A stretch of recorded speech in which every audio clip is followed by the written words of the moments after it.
I'm just a bill. Yes, I'm only a bill. And I'm sitting here on Capitol Hill. Well, it's a long, long journey to the capital city.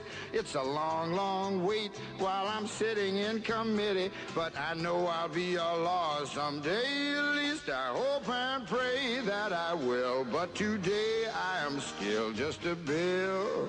Good morning, Bucknutters. It is Thursday, February 15th, 2018. I'm Dan Rubin. This is the Bucknuts Morning 5 and Change. Usually on Thursdays, we hear the dulcet tones of Steve Wiltfong, Director of Recruiting for 24/7 Sports. But after a gauntlet finish to signing day, Steve was smart enough to have this week off. We bring in a replacement and talk about bringing in a five-star. We have the Dean himself, Bill Kurelic, here to grace us. Bill, thanks for the overtime. My pleasure, and I will say that while Mr. Wiltfong might be on vacation, he is keeping an eye on his Indiana Pacers and my rejuvenated Cleveland Cavaliers as we talk about marching to the playoffs. The fact that both will get eliminated by the Wizards is separate, but we will deal with that later. Bill is going to play a very fun game for us today. It's called the comparison game. Pay attention, kids. I'm going to give Bill a current class of 2019 recruiting target of the Buckeyes. And we are going to give him a player who is a Buckeye past or present and ask him to compare the two as prospects at the same stage. Again, this is a comparison of prospects at the same stage. The Dean himself has been here for so long that he can put all these guys in perspective. So keep in mind, we're not talking about projections. We're not talking about how they looked as Buckeyes. We're talking about during the recruiting process at the same stage, how would you compare these prospects? I know Bill understands it, so we're going to get started now. As with every recruiting discussion at Ohio State, we will start with Zach Harrison. How would you compare Zach Harrison at the same point in time to Chase Young? Ooh, that's a great one to start with. I'm not too sure you can get too much better than either one of them. But as good as Chase Young is and is going to be, and that ceiling is really, really high, I'd have to go with Zach Harrison even higher at the same stage. And relate a quick story to you to explain my thinking there.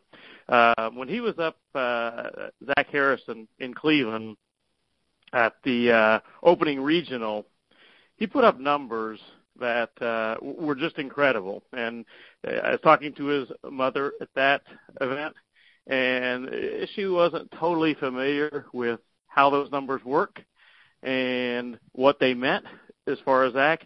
And I said, well, let me just tell you that the numbers Zach just put up as a young man going into his junior season in high school are the numbers that a high first-round NFL draft choice would put up. That's how good those numbers were. So while I rated or ranked Chase Young extremely high, I don't think I could rank or rate anyone much higher and say there's much more potential than Zach Harrison. Given the fact that you could make a very realistic argument right now, projecting out that Chase Young will be a top 5 draft pick, that's a strong statement. And as the manager of this podcast, I wanted to start out with some positivity. Here we go. Now, I don't know how much of a chance Ohio State has at the next guy, but I'm going to do my part to publicize him, not that he needs it. California athlete Brew McCoy, compare him to another Californian at the same stage, Michael Thomas. Well, that's a tough one in that they're different positions, obviously. But I would go with Brew McCoy, the current prospect again, because as good as Michael Thomas was, I don't think anybody really expected him to do the things he has done going on and doing them at the NFL level at all.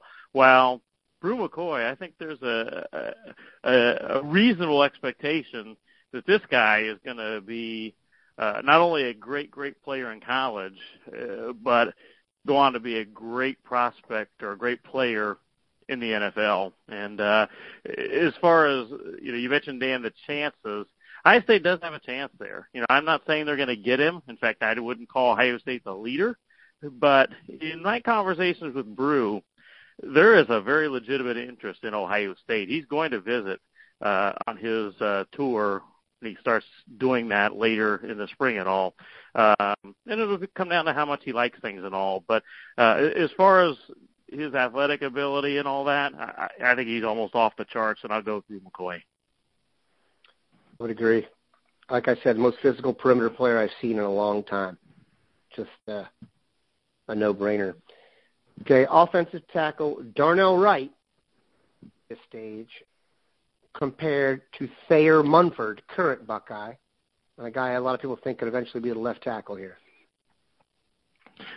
Two different specimens, I guess you'd say, in that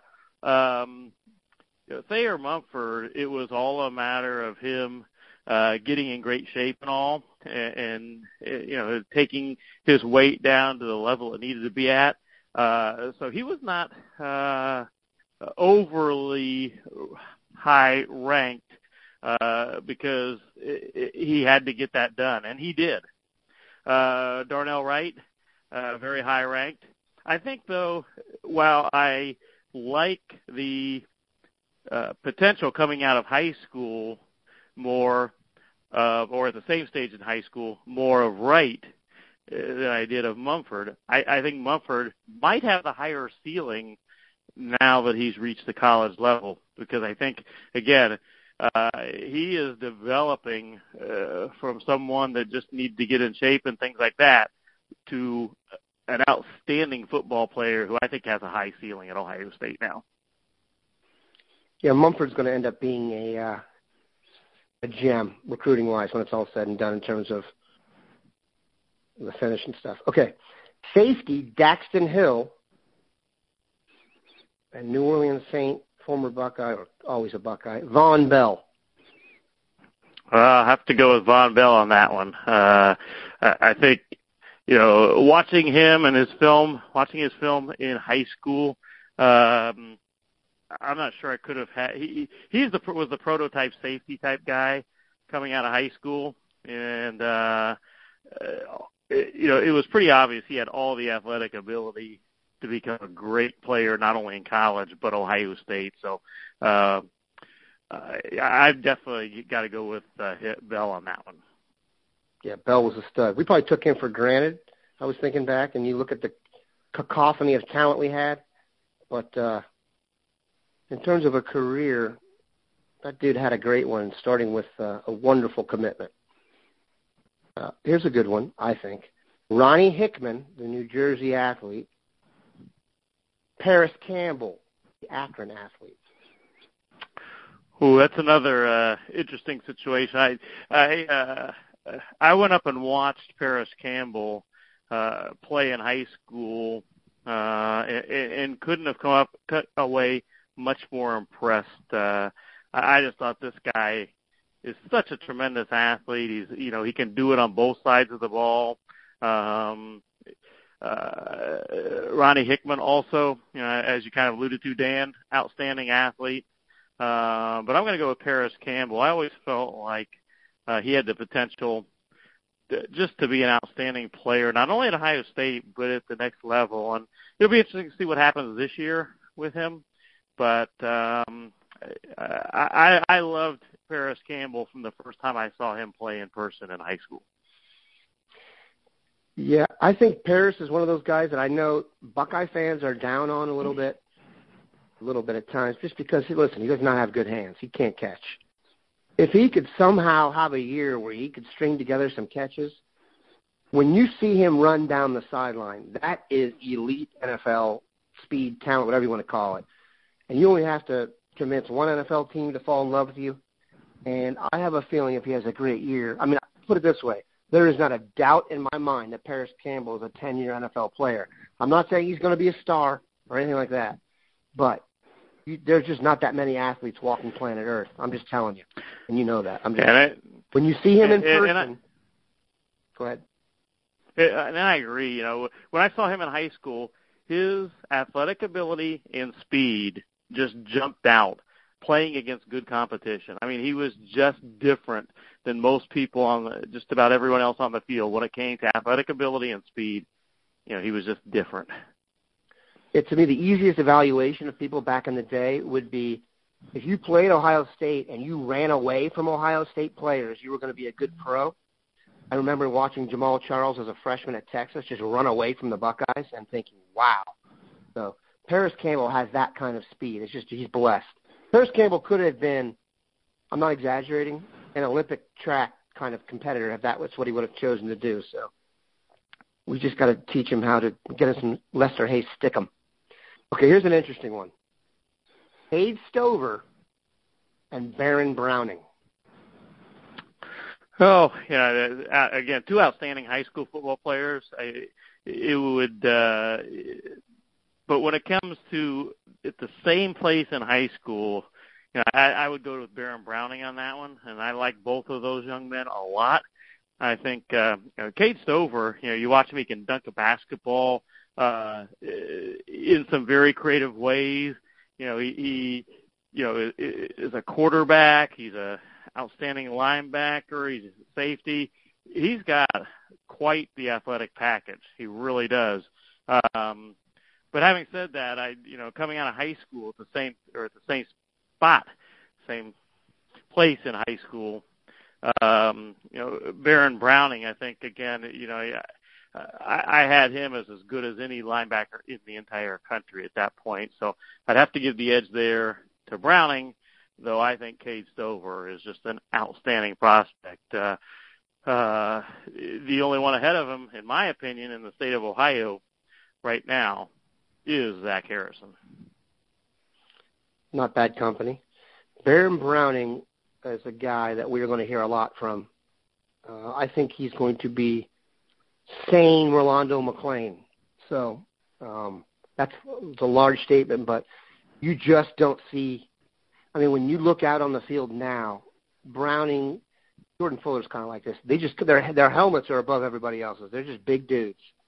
So when Browning puts it all together, I think you're talking about another absolute star. So here we go. Some interesting ones here.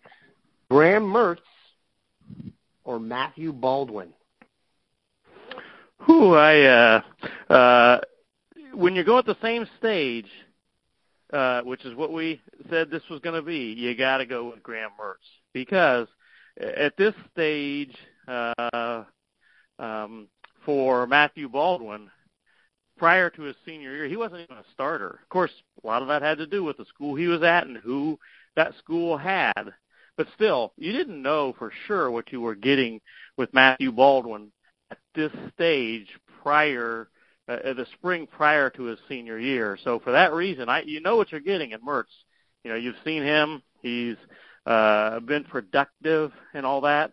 So I've got to go with Mertz at the same level. Now, having said that, potentially, I think I would take just on potential, perhaps Matthew Baldwin, because seeing what he did his senior year, he was spectacular. But again, we didn't know that at the same stage when he was going into his senior year. So I got to go with Mertz on that one.